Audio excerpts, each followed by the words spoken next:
Film begins with black and white documentary footage depicting the construction of a giant residential complex in one of Seoul's districts. The new apartments will allow many people to live in a comfortable and healthy environment, as the living conditions in these high-rise buildings are excellent. Everything was wonderful until a terrible natural disaster struck. Min-sun wakes up in his apartment, glances at his sleeping wife, and steps out onto the balcony, where he is greeted with a horrific view of Seoul. The city has been almost completely destroyed by a massive earthquake. Only one high-rise building in the Hwang Gung residential complex, where the family's apartment is located, has survived. From above, he sees survivors gathering around the building, seeking shelter from the cold. Min-sun descends to the lobby, where the other residents have already gathered. There is no communication with the police, fire department, or any other services. People are also worried about the safety of staying in the building, though some argue it's better to die under the rubble than freeze outside. The senior residents try to calm their neighbors. Meanwhile, Min-sun finds some drinking water and returns to the apartment. His wife, Min-hwa, takes inventory of their food supplies and realizes they have enough for 2 weeks at most if no help arrives. Min-hwa suggests they leave the building and head to her father's house, but her husband believes it's too risky. He reassures her, trying to instill confidence that everything will be all right. In the middle of the night, a stranger knocks on their door. Her young son is freezing, and Min-sun is the only one who opened the door for them. She offers him expensive items in exchange for help. The couple lets the uninvited guests in, though they are uncertain if they made the right decision. The next morning, Min-sun discovers an improvised market in the lobby, where people are bartering food, batteries, toilet paper, and other treasures for what they need. He trades an expensive watch for a can of canned fruit, but almost loses his prize. He miraculously retrieves the can, scaring away a swarm of giant cockroaches. Someone in the crowd suggests kicking out all outsiders, comparing them to these insects. There's talk that they are the reason for all the misfortunes of the apartment owners. Min-sun returns to his floor, noticing skirmishes between the residents and the outsiders. At home, Min-hwa and the boy they took in have managed to establish communication using 2 toy radios that work over a short distance. However, there's still no response from rescuers. Min-sun takes his wife to the next room and offers her a treat. She dislikes that they have to hide food from their guests, but her husband doesn't want to share any of the canned fruit he struggled so hard to obtain. But the guests accidentally notice the treats, so they have to share. Later, the couple goes outside to look around. Min-hwa, a nurse by training, rushes to help an injured man who was hurt by invaders when a fire breaks out in one of the apartments. The flames are extinguished only through the heroic efforts of one man. The building manager thanks him for saving the complex. Someone had seen the man earlier on the 9th floor, leading to the conclusion that he lives in apartment 902. Unhappy residents decide to hold a general meeting of apartment owners. A debate ensues about whether to evict the refugees. They had worked for years to buy these apartments, so why should they now share them with others? However, throwing people out into the cold would be a death sentence. People don't believe rescuers will arrive, as no helicopter has appeared during this whole time. Supplies are running out, and something must be done. The building manager points out that most of the guests came from the elite Palace of Dreams complex, where the wealthy recently looked down on their neighbors from Hwang Gung. As a government official, Min-sun is asked if the authorities have a plan for such emergencies. He suggests they first elect a leader.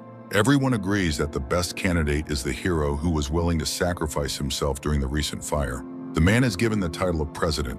The group then holds a secret vote, and the decision is made to evict the tenants. The president promises to figure out the best way to do this. That evening, Min-hwa, who opposed forced eviction, asks her husband how he voted, but he suddenly remembers how, during the earthquake, he had tried to help a woman trapped under a car along with other passers-by. He survived only because he managed to jump into another car and buckle up before everything started collapsing. The next day, the president suggests that Min-sun lead a self-defense squad, as he is young and recently returned from the army. The meeting decides that only property owners should live in the building. To start, they need to gather all available weapons, though the president assures them that they don't intend to kill or maim anyone. The following day, all the outsiders are gathered in front of the main entrance under the pretext of being assigned vacant apartments. But as soon as they step outside, the president announces that they will all have to leave Hwang Gung. A Seoul city councilor protests, but such positions no longer hold any authority. The disgruntled crowd tries to force its way back into the high-rise, and fights break out everywhere. Eventually, the president faces the crowd alone. He fearlessly walks forward, and after taking several blows, he forces the outsiders to retreat. At that moment, belongings begin to be thrown down from the upper floors, reinforcing the owner's victory. People thank the president and praise themselves. Life in the surviving building begins to normalize. Rules for residents are established. Everyone works for the common good. Min Sun forms a police squad to patrol the area. A supply committee manages the distribution of goods found in the area. Repairmen restore the emergency generators. A medical team and volunteers take care of the wounded and elderly. Most importantly, everyone learns how to handle waste. It seems like everything is returning to normal. Now, Min Sun's squad goes beyond the complex to search for food and survey the surrounding buildings, marking whether there are any survivors. Many buildings could be used for housing, but nearly all the people are dead, seemingly at the hands of others. However, supplies are dwindling, and finding anything under the rubble is becoming difficult. Min Sun grows closer to the president, who shares that his family died in the city. Meanwhile, that evening, Min Hwa receives a radio call from the boy, who, along with his mother, has returned to their home. Meanwhile, Min Sun's squad finds what appears to be an untouched warehouse. But when the men try to break in, an armed man emerges.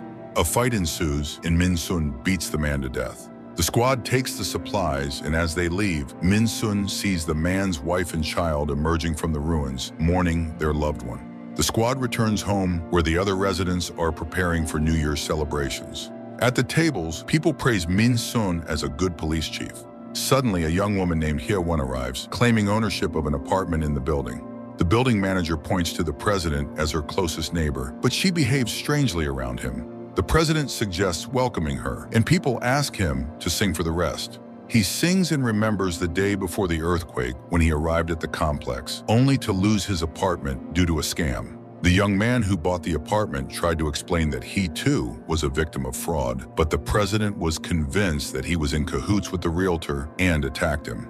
The men fought for a long time in front of the young man's semi-paralyzed mother, and eventually the president killed his opponent. Then he received a call from his wife, who blamed him for losing their home and wished for his death. Moments later, the sounds of destruction echoed outside, and now he sings for neighbors he never knew before the tragedy.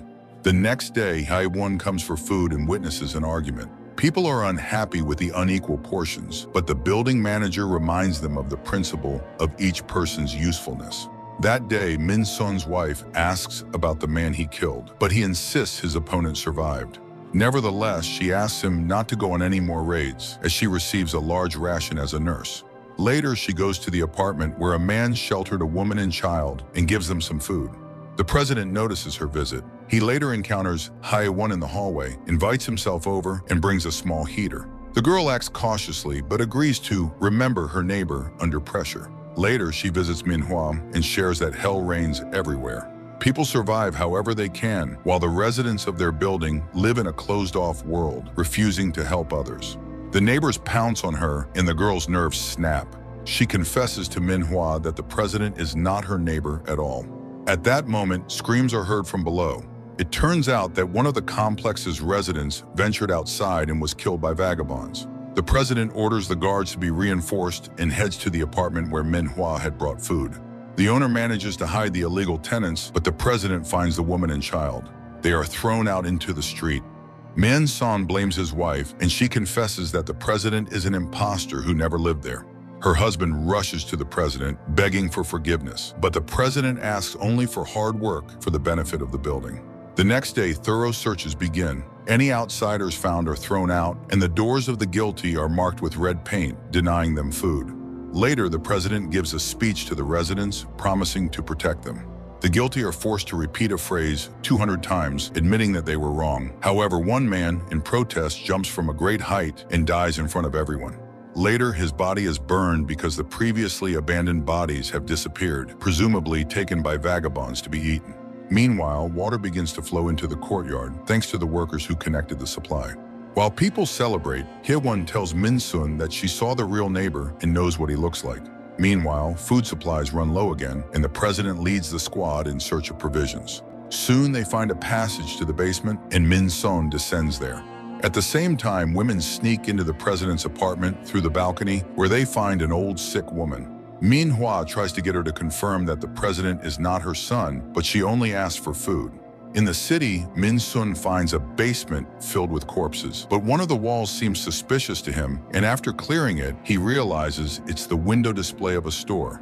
His wife finds a freezer containing the body of the real owner. The president's squad rejoices, gathering food, and praises Min Sun. He finds an ornament on the road and hides it in his pocket. Suddenly, stones begin to fall from the ruins above them. The president shoots at the attackers, while Min Sun carries out a wounded man. When they return home, hysteria erupts. There are too many injured, and the building manager's son is dead. The president urges the men to defend the building when Min Hwa steps forward, ready to befriend the outsiders to survive by helping each other. She accuses him of being an imposter and shows documents of the real owner and the body hidden in the freezer. The people are stunned by the deception. Arguments break out. The president tells the story of the scammer who took the apartment he bought, but this only fuels the crowd's anger. People start attacking each other, and fights erupt everywhere. The president sees Hye-won, chases her, and throws her off the building. The crowd gasps and freezes, forgetting their disagreement. The president blames the girl for what happened, and Min Sun points a gun at him. But then screams are heard from outside, and the wall collapses under the pressure of outsiders who have come to take the building's food and apartments. A full-scale battle begins. Min Sun and his wife hide in an apartment on the first floor, while the crowd outside tears each other apart. The woman suggests they leave, but then a couple of outsiders break into the apartment, and Min Sun kills one of them but is wounded himself. The couple flees. Meanwhile, the outsiders throw a homemade bomb, but the president intercepts it and throws it back. As a result, it explodes in the midst of the fighting, injuring both sides. The couple leaves the complex while the wounded president climbs to his apartment and dies, looking at a photo of his family. Min Sun and Min Hwa hide in the basement, where he gives his wife the ornament he found and dies. Morning comes, and the woman realizes her husband is gone.